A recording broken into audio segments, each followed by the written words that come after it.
So now we're going to be talking about the 10X. Now this one is a beast.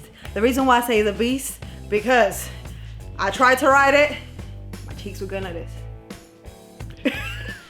So let's talk about the battery.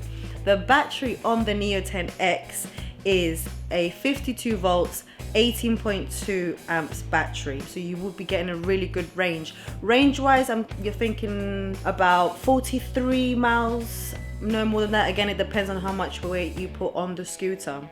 It does come on with an eco and turbo little buttons that you can play around with to be able to save some battery.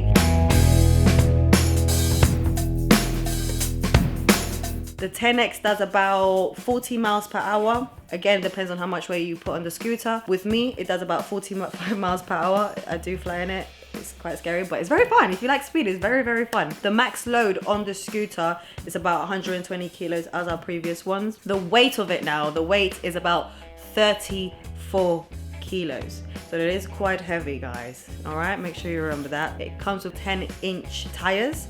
We do have off-road tires for that one as well, because realistically you should be riding those scooters off-road. And it's got a front and back suspension. It's an absolutely brilliant suspension on this one. That's one feedback that I get from everyone. The suspension in this scooter is amazing.